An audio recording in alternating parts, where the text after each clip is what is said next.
Assembleia debate junto com a OAB Amazonas métodos de reinserir a mulher encarcerada na sociedade. A audiência discute sobre isenção de impostos do transporte alternativo e executivo da capital para diminuir o valor da tarifa. E você também vai ver no Alean Notícias de hoje. Comissão de Geodiversidade da Alean conclui em Urucurituba ciclo de audiências públicas para tratar sobre a exploração do potássio. E ainda, no Bancada Parlamentar, veja como você pode enviar sugestões ao projeto de reforma política. Boa noite. Mais do que punir quem comete infrações, a recuperação de uma pessoa a ponto dela voltar ao convívio da sociedade é ainda um desafio para o poder público. A atual estrutura do sistema prisional brasileiro não apresenta de forma eficaz um plano de ressocialização.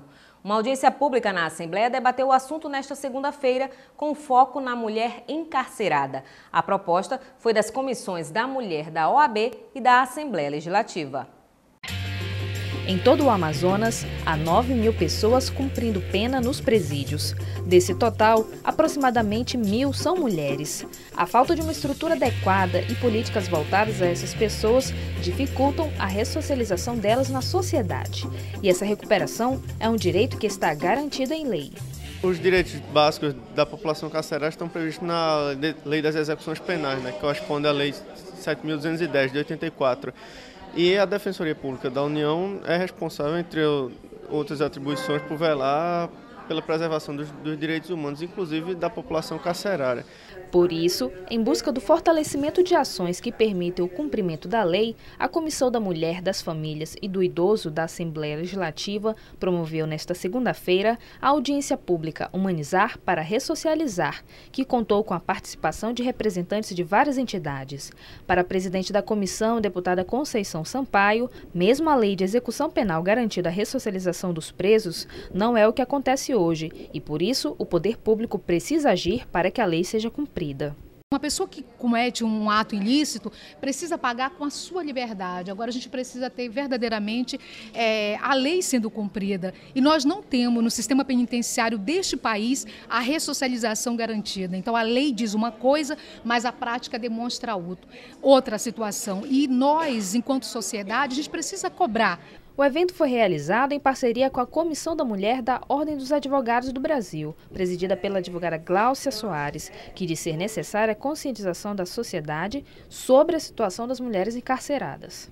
O povo, a população, quer dizer, toda a sociedade, ela precisa conhecer o que está realmente ocorrendo nesse segmento e nós temos aqui um momento de debate, de discussão, para que daqui possamos retirar algumas propostas e encaminhamentos. A secretária executiva de Assistência Social, Graça Prola, apontou algumas das ações do governo do estado com o objetivo de ressocialização. Trabalhamos efetivamente na questão da formação, chegamos a levar o Instituto Consulado da Mulher, que trabalha a formação profissional com dois objetivos, do empreendedorismo e da colocação no mercado de trabalho formal, e fazemos às quartas-feiras as oficinas de direitos das mulheres. Outras autoridades reconhecem a importância de realizarem parcerias entre os órgãos em prol da recuperação dos detentos. É um incentivo, sim, é uma motivação e é muito importante que trabalhemos juntos, sempre em parceria para que o êxito seja maior. Isso tem que ser uma ação conjunta, tentar ressocializar essas mulheres através da educação, em todos os campos, profissional e pedagógica, para que elas tenham um caminho certo quando saírem de lá. Com o objetivo de criar ações voltadas à recuperação de mulheres detentas, a deputada Conceição Sampaio apresentou projetos que visam oferecer esse suporte.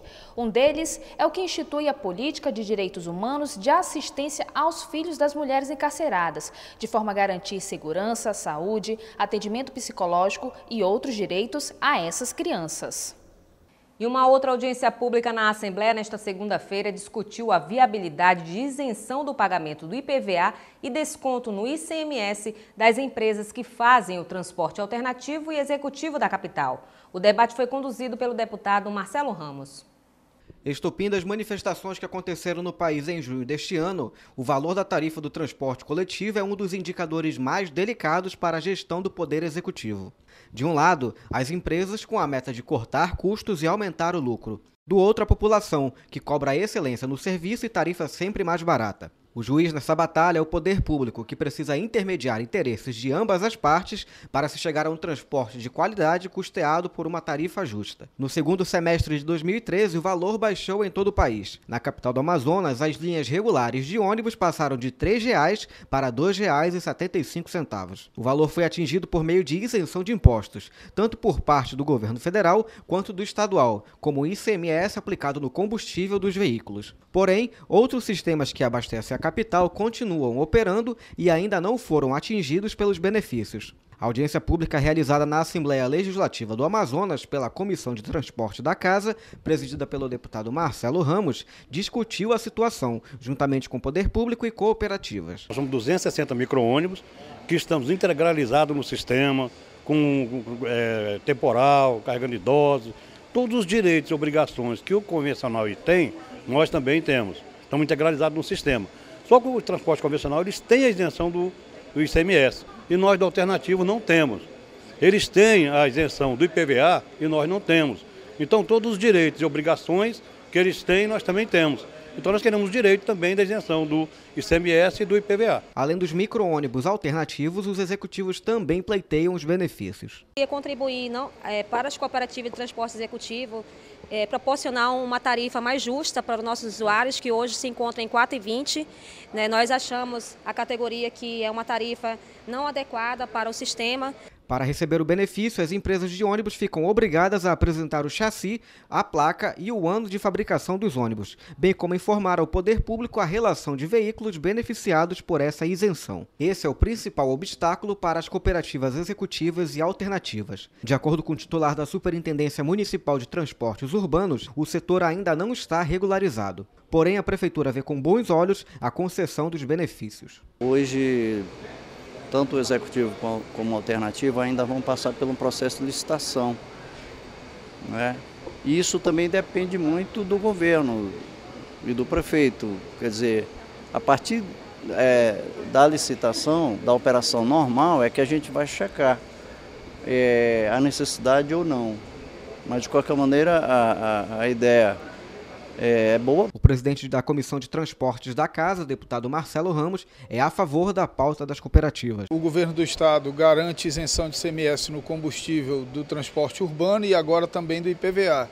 E é óbvio que se o transporte alternativo cumpre todas as responsabilidades que cumpre o transporte urbano, portanto aceita meia passagem, está dentro da Câmara de Compensação, aceita integração temporal, é óbvio que ele, como modalidade ordinária, precisa também receber os benefícios da isenção. Mais ainda porque nós estamos falando de trabalhadores e trabalhadoras que vivem do seu próprio carro, portanto tendo uma margem de lucro muito menor do que a do transporte urbano regular. O representante da Cefaz afirmou que a decisão de conceder ou não os benefícios é de responsabilidade do governador do estado. A secretaria tem como objetivo resguardar a arrecadação do governo. Uma nova audiência pública deverá ser realizada para discutir a regulamentação das cooperativas junto à prefeitura. Na Assembleia Legislativa foi aprovada a lei que regulamenta a reposição florestal no Amazonas. O Instituto de Conservação e Desenvolvimento Sustentável do Estado realizou um estudo sobre essa legislação envolvendo as potencialidades para o setor. Os dados foram apresentados na ALEAM. A reposição florestal é o plantio de árvores para compensar o consumo de madeira extraída legalmente das florestas. A ação é regulamentada por lei estadual, que no Amazonas foi aprovada pela Assembleia Legislativa em 2012. Com o objetivo de avaliar esses dispositivos legais, o Instituto de Conservação e Desenvolvimento Sustentável do Amazonas, o IDESAN, realizou um estudo. Os resultados foram apresentados no Poder Legislativo. De acordo com o secretário executivo adjunto da instituição, Mariano Senamo, a lei precisa de alguns aprimoramentos. A nossa grande preocupação é que é uma lei que pode ter uma grande relevância no estado do Amazonas. Nós estamos falando aí de uma movimentação de recursos da ordem de acima de 2 milhões de reais, devido ao recolhimento da taxa que vai ser cobrada para todos os consumidores de madeira do estado, mas que de fato pode não ser execuível se ela não contar com as associações apropriadas para executar esse recurso e realizar os plantios. O presidente da Comissão de Meio Ambiente da Casa, deputado Luiz Castro, disse que a lei não é cumprida de forma efetiva, pois ainda existem problemas que precisam ser solucionados. A questão do licenciamento. Em muitos municípios ainda não há o licenciamento, o desmatamento continua sendo ilegal. Então o que nós precisamos fazer é colocar as coisas em ordem. O IPAAM e as Secretarias Municipais de Meio Ambiente precisam exercer o seu papel de maneira efetiva. O produtor precisa recolher para o fundo e esse fundo tem que ser o repassador para associações e cooperativas que vão promover o plantio dessas árvores recuperando. É o Fundo de Reposição Florestal. O parlamentar afirmou ainda que, a partir do estudo, alguns erros na lei poderão ser corrigidos, seja ainda no decreto ou até mesmo apresentando um novo projeto. Cidadãos brasileiros podem elaborar propostas para a reforma política. Até agora foram mais de 1000 sugestões enviadas à Câmara Federal. E a CCJ retoma na próxima quarta-feira as discussões sobre a PEC que torna automática a perda de mandatos de parlamentares condenados em sentença definitiva. Essas e outras notícias agora no Bancada Parlamentar com a jornalista Priscila Sena.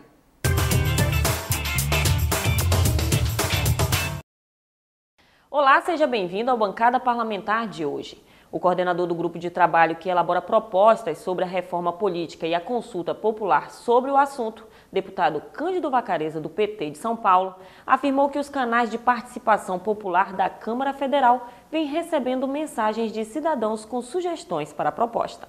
A matéria passou a ser conhecida como PEC dos Mensaleiros, apelido difundido pelo próprio autor, senador Jarbas Vasconcelos, do PMDB de Pernambuco. Na semana passada, depois que surgiram emendas de última hora, o senador Eduardo Braga, do PMDB do Amazonas, que é relator da PEC, pediu tempo para analisar as novas sugestões. Braga se manifestou a favor das propostas nos 2 relatórios que apresentou à comissão. No primeiro, ele sugeriu substitutivo com um ajuste para estabelecer que a perda do mandato por declaração da Casa Legislativa se dará após comunicação do Poder Judiciário sobre a condenação.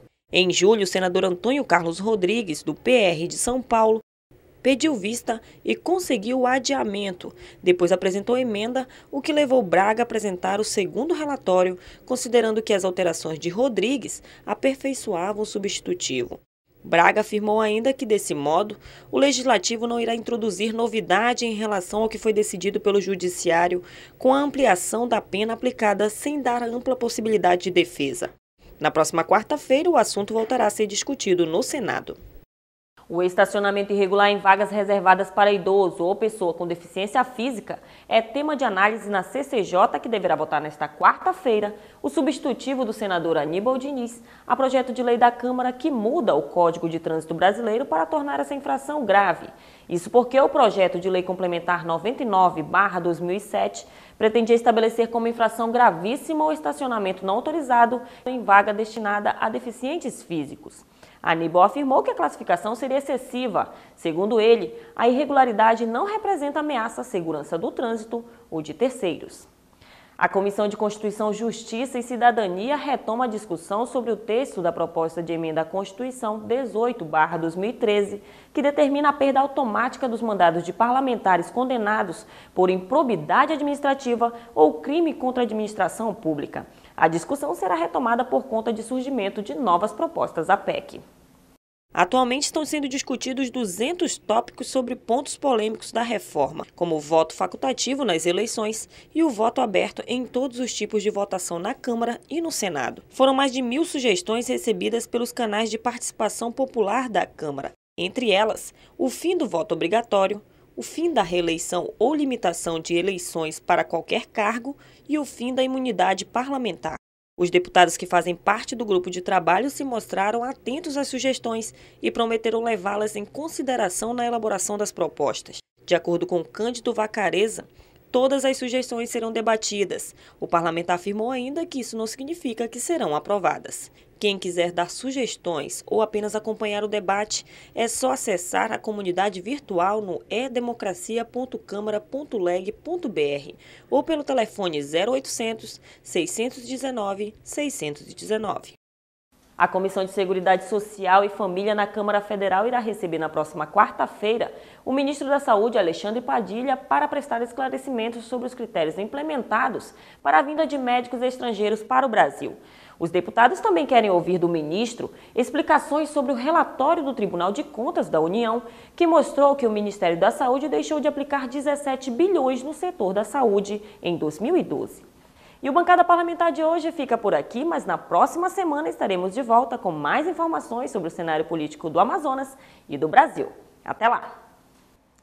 E a Assembleia Legislativa comemorou hoje o Dia do Advogado. A homenagem foi proposta pelo deputado Luiz Castro e busca valorizar a atuação dos operadores do direito no Amazonas. A data de 11 de agosto marca a celebração do Dia do Advogado, em lembrança à criação dos primeiros cursos de direito no país, há 186 anos. O Brasil conta com mais de 600 mil advogados e a própria Constituição Federal afirma a importância desse profissional. O artigo 133 diz explicitamente que o advogado é indispensável à administração da justiça. A profissão é regulada pela Ordem dos Advogados do Brasil, entidade prevista na Carta Magna e que possui diversas prerrogativas, como a possibilidade de ingressar com ações diretas de inconstitucionalidade. A entidade e os profissionais foram homenageados na Assembleia Legislativa. Para o presidente da OAB Seccional Amazonas, o evento mostra o reconhecimento da categoria. O advogado ele participa diariamente de forma indissociável da prestação jurisdicional que é feita, que é materializada para a sociedade através do Poder Judiciário.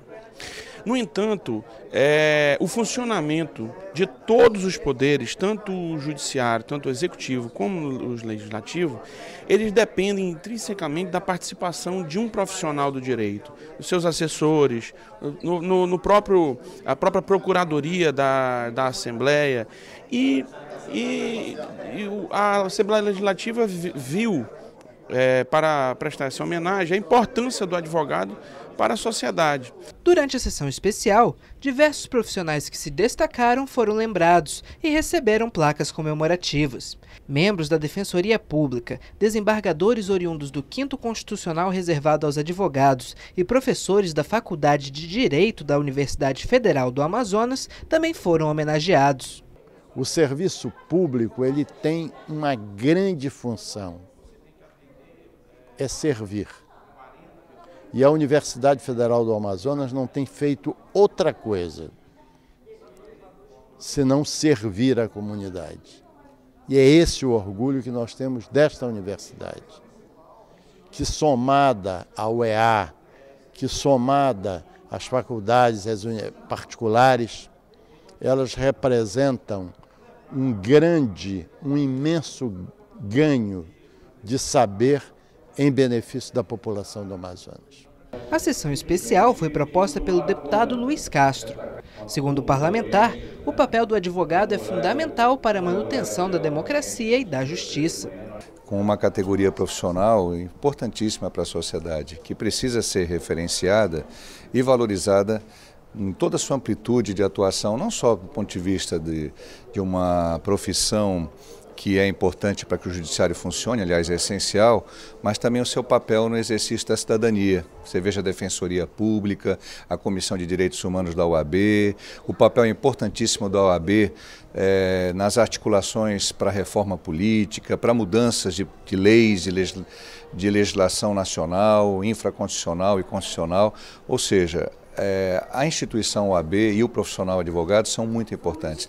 Luiz Castro também destacou o trabalho dos defensores públicos e dos advogados que atuam sem esperar o pagamento de honorários, ambos essenciais para a defesa dos mais pobres. Além do autor da propositura, os deputados Abdala Frache, Marcelo Ramos, José Ricardo e Sinésio Campos também estiveram presentes no evento. Exploração do potássio é tema de debate em Urucurituba. E mais, campanha de vacinação contra o HPV chega ao interior do estado. Essas e outras notícias no próximo bloco.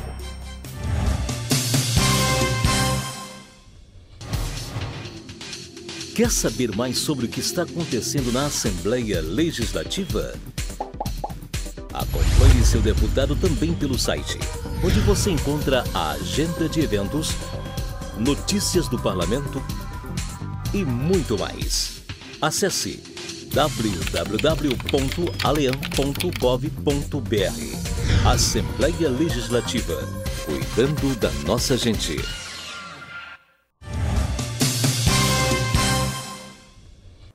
A última audiência pública para tratar da exploração do potássio nos municípios do Amazonas foi realizada em Urucurituba pelo presidente da Comissão de Geodiversidade e Recursos Hídricos da ALEAN, deputado Sinésio Campos. O presidente da Casa, Josué Neto, também participou das discussões e destacou o minério como nova alternativa econômica de desenvolvimento para o Estado. Durante o encontro, membros da Comissão de Geodiversidade e Recursos Hídricos, Minas e Gás da ALEAN discutiram com a comunidade e o poder público local sobre a viabilidade social, econômica e o impacto florestal do processo de exploração do potássio no município. O Amazonas concentra uma jazida de mais de 400 milhões de toneladas de potássio, um dos componentes para a produção do NPK, fertilizante utilizado na correção do solo, na agricultura e pecuária. Atualmente, o Brasil importa 92% do Canadá, Rússia e Bielorrússia e produz apenas 8%. O que, para o secretário, com a produção amazonense, o país poderá se tornar autossuficiente na produção de fertilizantes. O Amazonas terá um papel importante na contribuição tanto do fornecimento desse bem mineral como pela autossuficiência do Brasil nesses insumos agrominerais. O prefeito Pedro Amorim e o deputado Tony Medeiros falaram da importância da audiência pública e das expectativas de geração de emprego e renda por conta da exploração da silvinita no município. Estamos todos animados com o resultado dessas pesquisas, estamos todos animados com o resultado desse trabalho que certamente trará benefícios ao nosso município, aos nossos munícipes. O interior do estado procurando alternativas econômicas de sobrevivência. E é inevitável, o ciclo mineral, esse sim é o próximo ciclo econômico do estado do Amazonas. O presidente da Assembleia Legislativa, deputado Josué Neto, destacou a atuação de Sinésio Campos na busca por alternativas econômicas ao interior do estado, por meio da exploração de minério como a silvinita, e ressaltou a importância das audiências públicas como meio de interagir com a sociedade no interior do estado. Nós estamos aqui hoje falando sobre uma nova atividade econômica para o Amazonas, uma atividade econômica que vai com certeza gerar em torno de 30 mil postos de trabalho até o ano de 2020 e que nós estamos aqui explicando para a população que é importante nós ficarmos atentos a isso, que a população pode ter esperança de geração de emprego e renda, de postos de trabalho para que todos possam ter a dignidade de trazer e fazer com que essa dignidade chegue à casa das famílias amazonenses. O próximo passo é uma audiência pública na Assembleia Legislativa com a presença de todos os prefeitos dos 8 municípios envolvidos para a apresentação do relatório final, antes mesmo de levar a conclusão para Brasília. Estamos fazendo agora no último município aqui de Urucurituba o debate, não somente trazendo as informações técnicas, científicas, mas ouvindo as perguntas do povo. Resultados positivos é que já sensibilizamos a iniciativa privada, que já teve em Altácio um investimento de mais de 100 milhões, 110 milhões de reais. Aqui em Urucurituba, né, a partir de setembro, um investimento de 5 milhões só em pesquisas. E agora o desdobramento será um grande evento que estaremos fazendo em Manaus, na Assembleia Legislativa.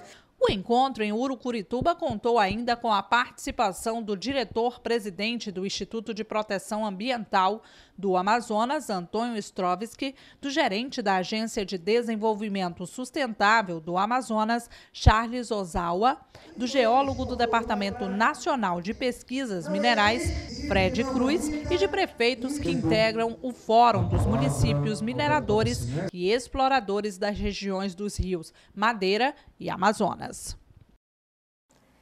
Já em Itacoatiara, parlamentares participaram do 8º Festival do Abacaxi na comunidade de Novo Remanso. Durante a festividade, o vice-governador José Melo anunciou recursos do Executivo de mais de 6 milhões de reais para a área de infraestrutura da comunidade. Este ano, a festa foi mesmo dos produtores rurais, que comemoraram uma safra recorde de abacaxi.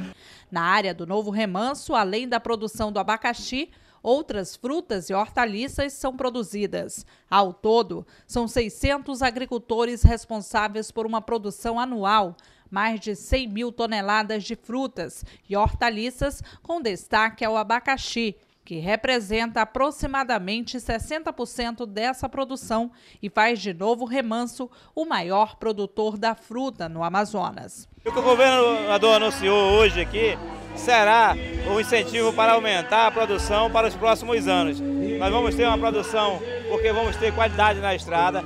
O governador anunciou aquilo que se fez há 7 anos atrás, vai se fazer novamente hoje pelo vice-governador e pelo governador Amaziz, dentro do nosso município da Taquatiara e especificamente na Vila de Novo Remanso e Vila de Engenho, aonde concentra a maior produção do estado do Amazonas.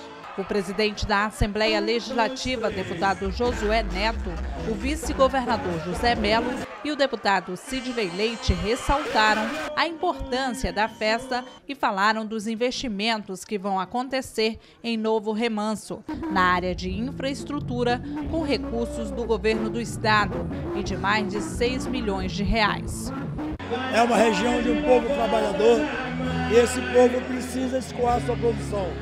Sensível com isso é que o OMAR determinou o asfaltamento dessa estrada, uma arrumada nas vicinais e o asfaltamento da cidade. É importante ressaltar que esta região sozinha produz mais de 73 milhões de frutos do abacaxi, grande parte deles consumido na cidade de Manaus. Temos aqui cerca de mais de 80 quilômetros entre estrada principal e vicinais, que são essas vias que são responsáveis pela escoação dessa produção. E o governo do estado já anunciou que essas vias serão recuperadas nos próximos dias.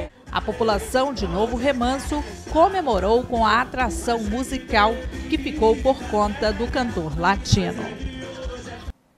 A campanha de vacinação contra o HPV no interior do estado foi lançada em Borba. No município, o presidente da ALEAN, deputado Josué Neto, enfatizou a participação dos pais nesse processo de imunização.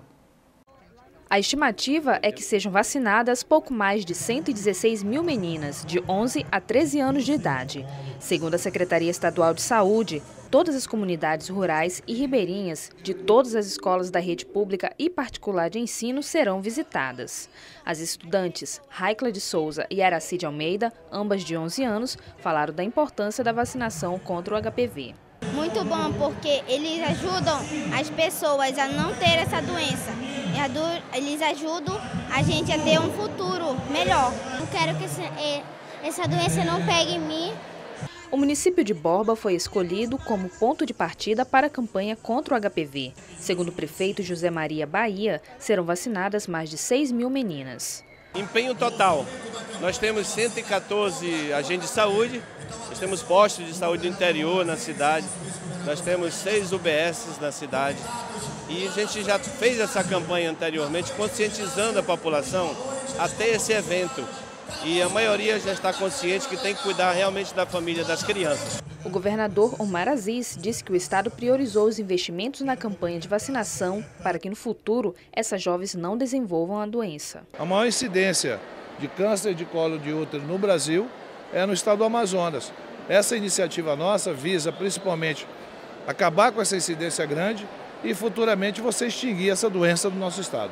Já o presidente da Assembleia Legislativa, deputado Josué Neto, disse que a eficácia da campanha contra o HPV precisa contar com a participação de pais e responsáveis. Isso não é uma campanha de vacinação, isso é um programa que vai ser para a vida toda. Então, a partir de agora, é importante o governo que está executando essa ação, que está criando esse programa de vacinação contra o HPV, mas a outra metade da responsabilidade é justamente dos pais de levar seus filhos, as suas filhas, para os postos de vacinação. A vacinação vai até o dia 30 de agosto e a imunização contra o HPV conta com mais 2 doses. Comissão de Direitos Humanos da Assembleia Legislativa visita casa de aposentado com risco de desmoronamento. E mais, deputada Vera Castelo Branco solicita a presença de um juiz para atender no município de São Paulo de Olivença. Veja no resumo de notícias.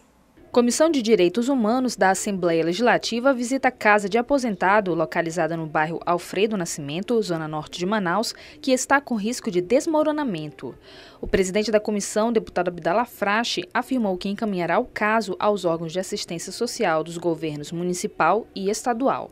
Realmente é uma situação complicada, é um senhor de idade, a esposa dele sofre de problemas mentais e a filha também.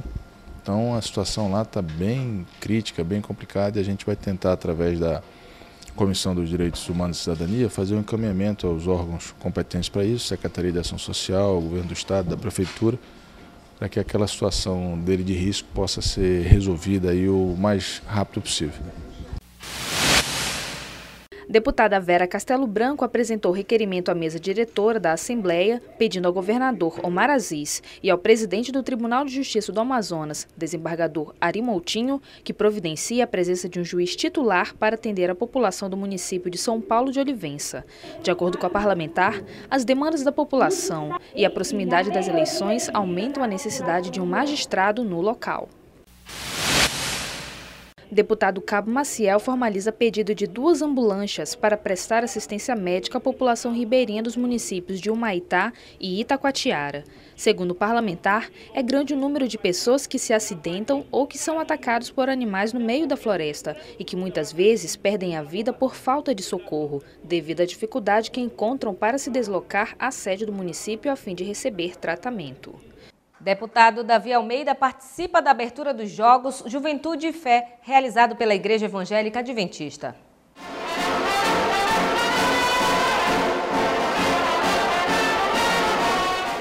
A abertura dos Jogos foi no último sábado no Complexo Esportivo do La Salle. Até o mês de outubro, mais de 3.000 jovens irão se reunir nas competições esportivas. Esta é a 25ª edição dos Jogos, que este ano traz novidades e chega ao interior do Amazonas.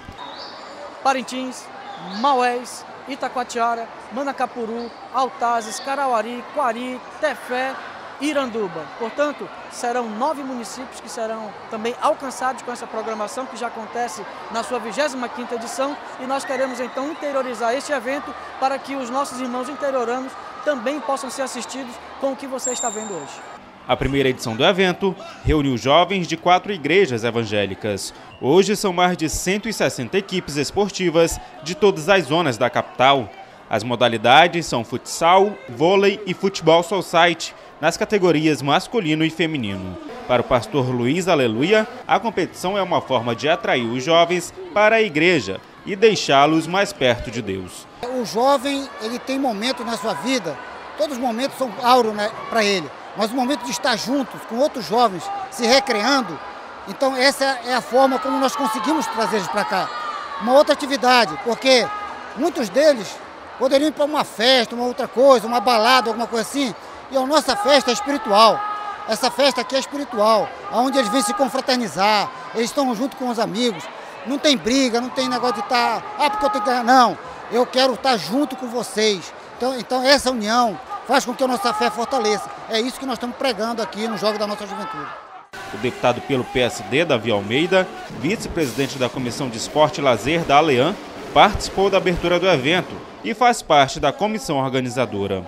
A gente congrega aqui o esporte, o lazer, a inclusão social através do esporte, do clube de desbravadores, sem dúvida alguma. É saudável, é salutar e é de fundamental importância para que esses jovens sejam inseridos nessa programação, participando dela ativamente durante 3 meses.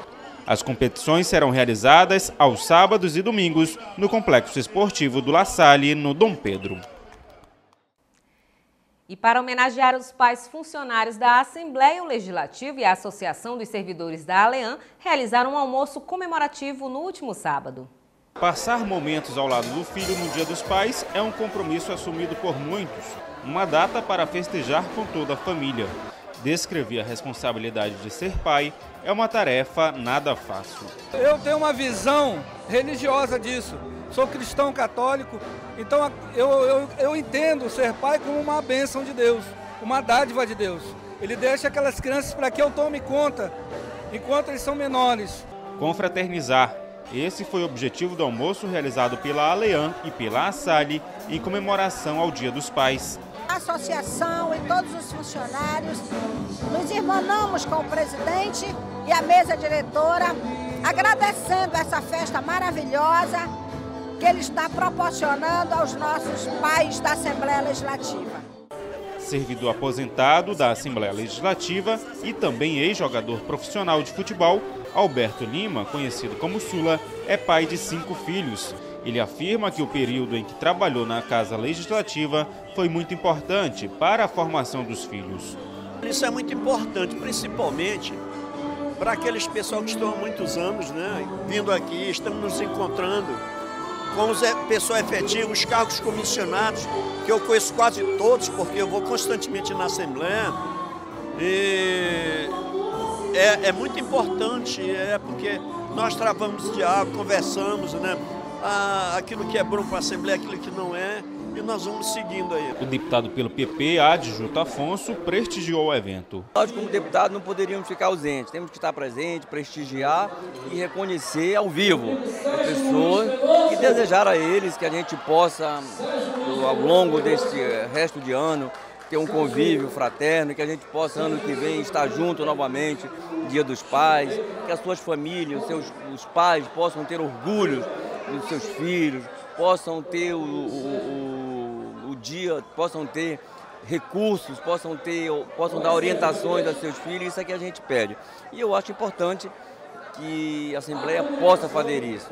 O presidente da Assembleia Legislativa, deputado pelo PSD, Josué Neto, cumprimentou os servidores e conversou com os pais presentes no almoço. Para o parlamentar, é uma oportunidade de entrosamento e confraternização entre os funcionários. A Assembleia é um ambiente muito sério, né? Um ambiente de um poder legislativo, onde você trabalha preocupado sempre em fazer o melhor. Então, pouco tempo sobra para aquele momento descontraído. Então é isso que a gente está propondo hoje aqui, para desejar a todos os pais do Amazonas um feliz Dia dos Pais. Tenho um grande pai e o meu pai sempre foi um exemplo para mim, né? Então eu tive uma educação muito forte, mas ao mesmo tempo muito carinhosa, né? Da mesma forma com que ele me educava de forma rígida, ele também sabia me dar o carinho necessário nos momentos que eu precisava. O evento também teve sorteio de brindes. E vamos agora à nossa agenda parlamentar. Dia 13. Deputado José Ricardo promove sessão especial em homenagem ao Dia do Economista, às 14h, no plenário Rui Araújo. Dia 14 de agosto. Sessão especial alusiva aos 10 anos de atuação do Centro de Educação Tecnológica do Amazonas, de autoria do deputado Chico Preto, às 11h da manhã, no plenário Rui Araújo. Dia 15. Deputado Adjuto Afonso realiza audiência pública para debater e apresentar estudos sobre o transporte fluvial de passageiros na Amazônia, às 14h, no plenário Rui Araújo. Dia 16 de agosto. Sessão especial alusiva aos 25 anos da União Brasileira das Mulheres, de autoria da deputada Conceição Sampaio, às 10h da manhã, no plenário Rui Araújo. E você vai ver agora o que foi destaque no Alean Notícias de hoje. Comissões da Mulher da Assembleia e da OAB Amazonas debatem sobre políticas públicas de ressocialização para as encarceradas. A audiência pública discute sobre isenção de impostos para o transporte alternativo e executivo da capital. E mais, em Urucurituba, Comissão de Geodiversidade realiza a última audiência sobre a exploração do potássio. E nós ficamos por aqui. Para sugestões de reportagem, tvalean@alean.gov.br. Mais informações sobre a atuação parlamentar, acesse o site da Assembleia e nossas redes sociais. Esta edição também estará disponível no YouTube, no canal Alean. Uma ótima noite para você e até amanhã.